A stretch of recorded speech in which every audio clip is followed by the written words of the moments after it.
Hello guys, welcome back to my channel. तो आज हम पढ़ने वाले हैं SKMU यूजी सेमेस्टर 3 सेशन है 24-28। सबसे पहले मैं MDC जियोलॉजी का ही क्यों करवा रही हूँ, क्योंकि ज़्यादातर स्टूडेंट का MDC में जियोलॉजी ही है। तो अगर आप चैनल पर नए हैं तो चैनल को सब्सक्राइब कर लीजिए, वीडियो को लाइक कीजिए और अपने फ्रेंड्स में शेयर कीजिए। साथ ही हमारे Telegram channel and WhatsApp group को भी ज्वाइन कर लीजिए, क्योंकि आपको इसका PDF टेलीग्राम चैनल पर ही मिलेगा और टेलीग्राम चैनल का लिंक आपको इस वीडियो के डिस्क्रिप्शन बॉक्स में मिल जाएगा। तो चलिए देखते हैं MDC 3 जियोलॉजी का क्वेश्चन आंसर, और आप अपना MDC पेपर भी कमेंट बॉक्स में बता दीजिएगा। तो चलिए हम देर ना करते हुए शुरू करते हैं। आज हम देखने वाले हैं SKMU सेमेस्टर 3 24-28 के स्टूडेंट के लिए MDC जियोलॉजी। तो पहले हम देखेंगे very short answer type question. Question number 1 है भूविज्ञान। जियोलॉजी क्या है? भूविज्ञान वह विज्ञान है जिसमें पृथ्वी की उत्पत्ति, संरचना, संगठन, चट्टानों, खनिजों तथा पृथ्वी पर होने वाली प्राकृतिक प्रक्रियाओं का अध्ययन किया जाता है। भूविज्ञान वह विज्ञान है जिसमें पृथ्वी की उत्पत्ति, संरचना, संगठन, चट्टान, खनिज तथा पृथ्वी पर होने वाले जितने भी प्राकृतिक प्रक्रियाएं हैं उनका अध्ययन किया जाता है। क्वेश्चन नंबर 2 है समय स्थिति। आइसोस्टेसिस क्या है? आइसोस्टेसिस क्या है? समय स्थिति वह सिद्धांत है जिसके अनुसार पृथ्वी की भूपटल गुरुत्वीय संतुलन की अवस्था में पृथ्वी के आंतरिक भाग पर तैरती है। समय स्थिति वह सिद्धांत है जिसके अनुसार पृथ्वी की भूपटल मतलब कि क्रस्ट गुरुत्वीय संतुलन की अवस्था में पृथ्वी के आंतरिक भाग में तैरती है। तो पृथ्वी का आंतरिक भाग इस प्रकार से होता है, 3 भागों में बटा होता है। पहला होता है क्रस्ट, दूसरा होता है मैंटल और तीसरा होता है क्रोड। जो सबसे आंतरिक भाग होता है उसे क्रोड कहते हैं, और दूसरा वाले को मैंटल, और पहला जो तैरता है उसे कहते हैं क्रस्ट। क्वेश्चन नंबर 3 है स्थलीय ग्रह किसे कहते हैं? Terrestrial planet. जो ग्रह मुख्यतः चट्टानों और धातुओं से बने होते हैं तथा जिसकी सतह ठोस होती है उन्हें स्थलीय ग्रह कहते हैं, जैसे मर्क्यूरी, वेनस, अर्थ और मार्स। इसके उदाहरण क्या है? मर्क्यूरी, वेनस, अर्थ और मार्स, ये क्या है? स्थलीय ग्रह हैं। क्वेश्चन नंबर 4 है खनिज की परिभाषा लिखिए। खनिज की परिभाषा लिखिए। खनिज व प्राकृतिक अकार्बनिक निश्चित रासायनिक संगठन तथा सुव्यवस्थित क्रिस्टलीय संरचना वाला ठोस पदार्थ है। खनिज एक प्राकृतिक अकार्बनिक निश्चित रासायनिक संगठन तथा सुव्यवस्थित क्रिस्टलीय संरचना वाला ठोस पदार्थ है। क्वेश्चन नंबर 5 है अपक्षय क्या है? वेदरिंग। अपक्षय क्या है? अपक्षय वह प्रक्रिया है जिसमें चट्टानें अपने स्थान पर ही भौतिक, रासायनिक या जैविक कारणों से टूटती और विघटित होती है। अपक्षय वह प्रक्रिया है जिसमें चट्टानें अपने स्थान पर ही भौतिक, रासायनिक या जैविक कारणों से टूटती और विघटित होती है। अब हम देखेंगे शॉर्ट आंसर टाइप क्वेश्चन, जो कि है 5 मार्क्स का। क्वेश्चन नंबर 1 है भूविज्ञान का क्षेत्र एवं महत्व लिखिए। भूविज्ञान वह विज्ञान है जिसमें पृथ्वी की उत्पत्ति, संरचना, संगठन, आयु, चट्टानों, खनिजों, जीवाश्मों तथा पृथ्वी पर होने वाले विभिन्न भौतिक या रासायनिक प्रक्रियाओं का वैज्ञानिक अध्ययन किया जाता है। भूविज्ञान वह प्रक्रिया है जिसमें पृथ्वी की उत्पत्ति, संरचना, संगठन, आयु, चट्टान, खनिज, जीवाश्म तथा पृथ्वी पर होने वाली जो विभिन्न प्रकार के भौतिक, रासायनिक या जैविक प्रक्रिया होती है वैज्ञानिक अध्ययन किया जाता है। यह पृथ्वी के अतीत, वर्तमान तथा भविष्य में होने वाले परिवर्तनों को समझने में सहायता करता है। भूविज्ञान का क्षेत्र अत्यंत व्यापक है। इसके अंतर्गत पृथ्वी की आंतरिक एवं बाहरी संरचना, महाद्वीपों और महासागरों का विकास, चट्टानों एवं खनिजों का निर्माण, भूजल, कोयला, पेट्रोलियम, प्राकृतिक गैस तथा अन्य जैविक संसाधनों की खोज एवं संरक्षण का अध्ययन किया जाता है। यह पृथ्वी के अतीत, वर्तमान, भविष्य में होने वाली परिवर्तन को समझने में सहायता करता है। भूविज्ञान का क्षेत्र क्या होता है? अत्यंत व्यापक होता है, और इसके अंतर्गत पृथ्वी की आंतरिक एवं बाहरी संरचना, महाद्वीप, महासागर, चट्टान, खनिजों का निर्माण, भूजल, कोयला, पेट्रोलियम, प्राकृतिक गैस तथा अन्य खनिज संसाधनों की खोज एवं संरक्षण का अध्ययन भूविज्ञान में ही किया जाता है। इसके साथ ही भूकंप, ज्वालामुखी, भूस्खलन, अपक्षय तथा अपरदन जैसी प्राकृतिक घटनाओं का अध्ययन भी भूविज्ञान का महत्वपूर्ण भाग है। सड़क, पुल, बांध, सुरंग, भवन तथा अन्य इंजीनियरिंग परियोजनाओं के लिए उपयुक्त स्थल का चयन करने में भी भूवैज्ञानिक ज्ञान अत्यंत उपयोगी होती है। इसके अलावा इसके साथ ही क्या कहता है, इसके साथ भूकंप, ज्वालामुखी, भूस्खलन, अपक्षय, अपरदन जैसी प्राकृतिक घटनाओं का भी अध्ययन भूविज्ञान का ही एक महत्वपूर्ण भाग है। और सड़क निर्माण, पुल, बांध, सुरंग, भवन तथा अन्य जो इंजीनियरिंग परियोजना के लिए ये उपयुक्त स्थल का चयन करने के लिए भी ये भूविज्ञान का अत्यंत उपयोगी है। कहाँ पर सबसे अच्छा पुल बना सकते हैं या कैसे बना सकते हैं, ये इसका जो स्थल है कैसा है, पुल बनाने के लिए सही है या नहीं, ये सब भूविज्ञान से ही हमें पता चलता है। भूविज्ञान का महत्व आधुनिक समय में बहुत अधिक है। इसके माध्यम से प्राकृतिक संसाधनों का वैज्ञानिक एवं संतुलित उपयोग संभव होता है, जिससे देश के आर्थिक विकास में सहायता मिलती है। यह भूजल के स्रोतों की पहचान, जल संरक्षण तथा सिंचाई योजनाओं के विकास में भी महत्वपूर्ण भूमिका निभाता है। भूविज्ञान का महत्व आधुनिक जीवन में बहुत अधिक है और इसके माध्यम से प्राकृतिक संसाधन, वैज्ञानिक एवं संतुलित उपयोग संभव होता है। संसाधनों का वैज्ञानिक एवं संतुलित उपयोग संभव होता है, जिससे देश के आर्थिक विकास में सहायता मिलती है। यह भूजल के स्रोतों की पहचान, जल संसाधन तथा सिंचाई योजनाओं के विकास में भी महत्वपूर्ण भूमिका निभाता है। प्राकृतिक आपदाओं जैसे कि भूकंप, ज्वालामुखी, भूस्खलन के कारणों को समझने और उनके प्रभाव को कम करने में भूविज्ञान सहायता करता है। जो प्राकृतिक आपदाएं होते हैं जैसे कि भूकंप, ज्वालामुखी, भूस्खलन, तो इसको समझकर उनके प्रभाव को कम करने के लिए भी भूविज्ञान सहायता करता है। इसके अतिरिक्त पर्यावरण संरक्षण, भूमि उपयोग की उचित योजना, कृषि विकास तथा सतत विकास, सस्टेनेबल डेवलपमेंट के लिए भी भूविज्ञान का विशेष महत्व है।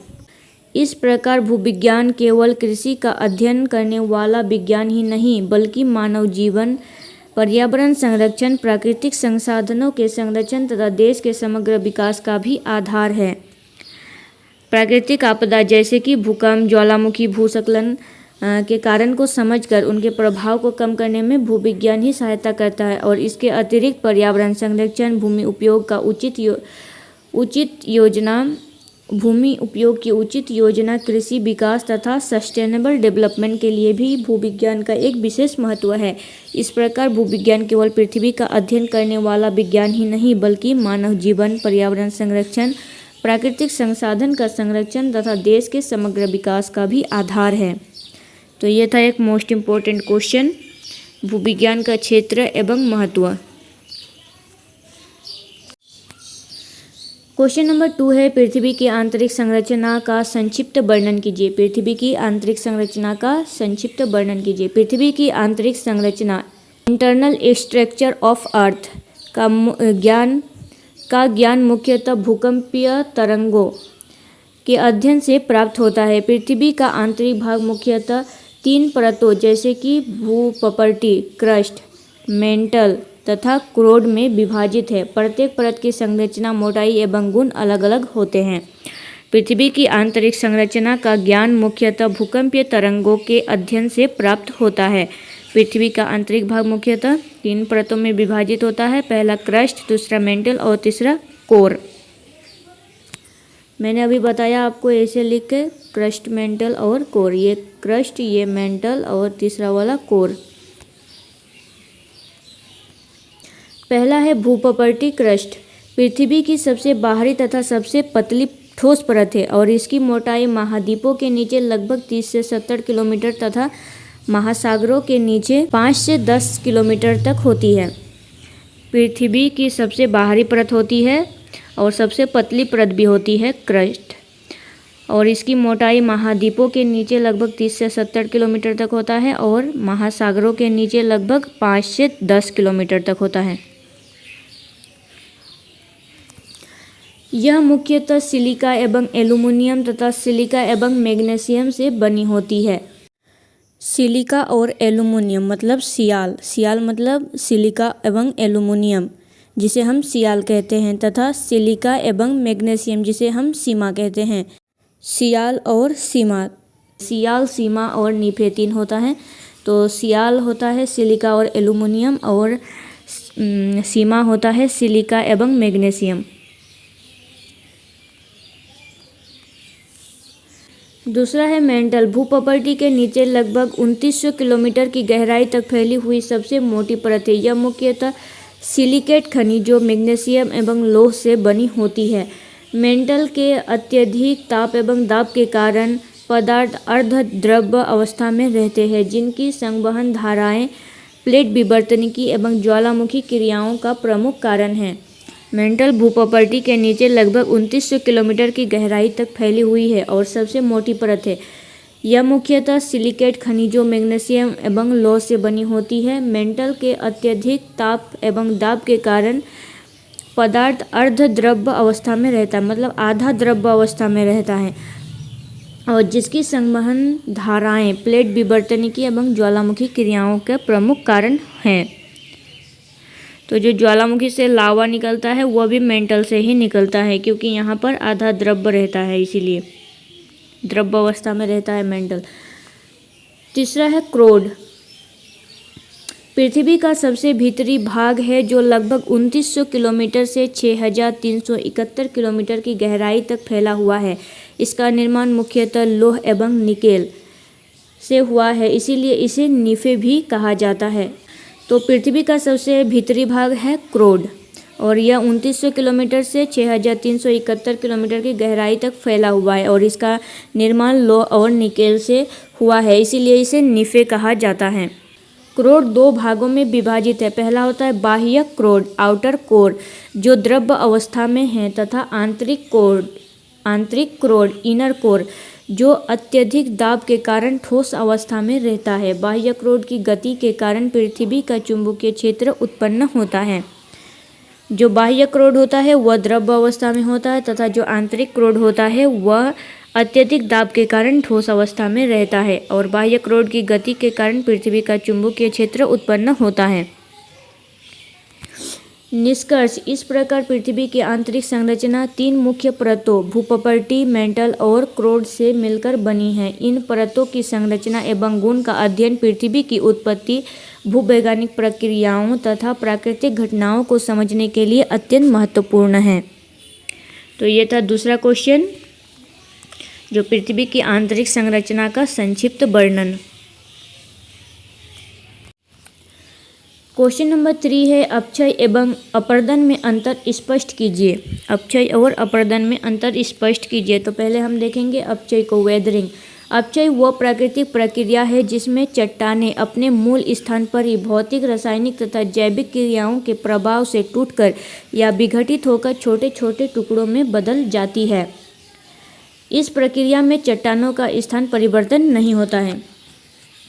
जो अपक्षय होता है यह एक प्राकृतिक प्रक्रिया है जिसमें चट्टान अपने मूल स्थान पर ही भौतिक या रासायनिक तथा जैविक क्रियाओं के प्रभाव से टूटकर या विघटित होकर छोटे छोटे टुकड़ों में बदल जाती है। यह अपने स्थान से ही कहीं नहीं जाता है, यह अपने स्थान पर ही टूटकर पड़ा रहता है। जबकि जो अपर्दन होता है यह एक स्थान से दूसरे स्थान पर चला जाता है, जो कि कई कारण हो सकते हैं, जैसे कि हवा के कारण, पानी के बहाव के कारण, या सड़कों में चलने के कारण, वाहनों के टायरों में भी चला जाता है। तो इस प्रकार से वह विघटित हो जाता है अपर्दन में। ये मतलब एक पॉइंट है, ये दूसरा पॉइंट है। इस प्रक्रिया में चट्टानों का स्थान परिवर्तन नहीं होता। तीसरा पॉइंट है तापमान में परिवर्तन, वर्षा, जलवायु, पौधों की जड़ें तथा सूक्ष्म जीव अपक्षय के प्रमुख कारक है। तापमान में परिवर्तन, वर्षा, जल, वायु, पौधों की जड़ें तथा सूक्ष्म जीव अपक्षय के प्रमुख कारण हैं। अपक्षय से मिट्टी का निर्माण होता है तथा यह पृथ्वी की सतह को धीरे धीरे बदलने में महत्वपूर्ण भूमिका निभाता है।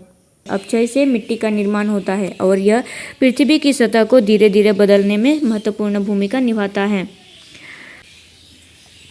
दूसरा हम देखेंगे अपर्दन। अपर्दन वह प्रक्रिया है जिसमें अपक्षय से टूटे हुए चट्टानों के टुकड़े मिट्टी तथा अन्य अवसादों को नदियाँ, हवा, हिमनद, समुद्री लहरें और गुरुत्वाकर्षण जैसे प्राकृतिक कारकों द्वारा एक स्थान से दूसरे स्थान तक ले जाया जाता है। अपरदन वह प्रक्रिया है जिसमें अपक्षय से टूटे हुए चट्टानों के टुकड़े मिट्टी तथा अन्य अवसादों जैसे कि मैंने बताया नदियाँ, हवा, हिमनद, समुद्री लहरें और गुरुत्वाकर्षण जैसे प्राकृतिक कारकों द्वारा एक स्थान से दूसरे स्थान तक ले जाया जाता है। इस प्रक्रिया में भूमि का कटाव होता है तथा पदार्थों का परिवहन और निक्षेपण भी होता है। अपरदन के कारण घाटियाँ, गड्ढे, नदी तट तथा अन्य भू आकृतियों का निर्माण होता है। अपरदन के कारण घाटियों का, गड्ढे, नदी तथा अन्य भू आकृतियों का निर्माण होता है। यह पृथ्वी की सतह के निरंतर परिवर्तन की एक महत्वपूर्ण प्रक्रिया है। यह पृथ्वी की सतह के निरंतर परिवर्तन का एक महत्वपूर्ण प्रक्रिया है। अब हम देखेंगे लॉन्ग आंसर टाइप क्वेश्चन जो कि है 15 मार्क्स का। क्वेश्चन नंबर 1 है प्लेट विवर्तन के सिद्धांत की विस्तृत व्याख्या कीजिए। प्लेट विवर्तन के सिद्धांत की विस्तृत व्याख्या कीजिए। क्वेश्चन नंबर 2 है ज्वालामुखी एवं ज्वालामुखीय क्रिया का विस्तृत वर्णन कीजिए। ज्वालामुखी एवं ज्वालामुखी क्रिया का विस्तृत वर्णन कीजिए। क्वेश्चन नंबर 3 है सौरमंडल तथा स्थलीय एवं गैसीय ग्रहों का तुलनात्मक अध्ययन कीजिए। सौरमंडल तथा स्थलीय एवं गैसीय ग्रहों का तुलनात्मक अध्ययन कीजिए।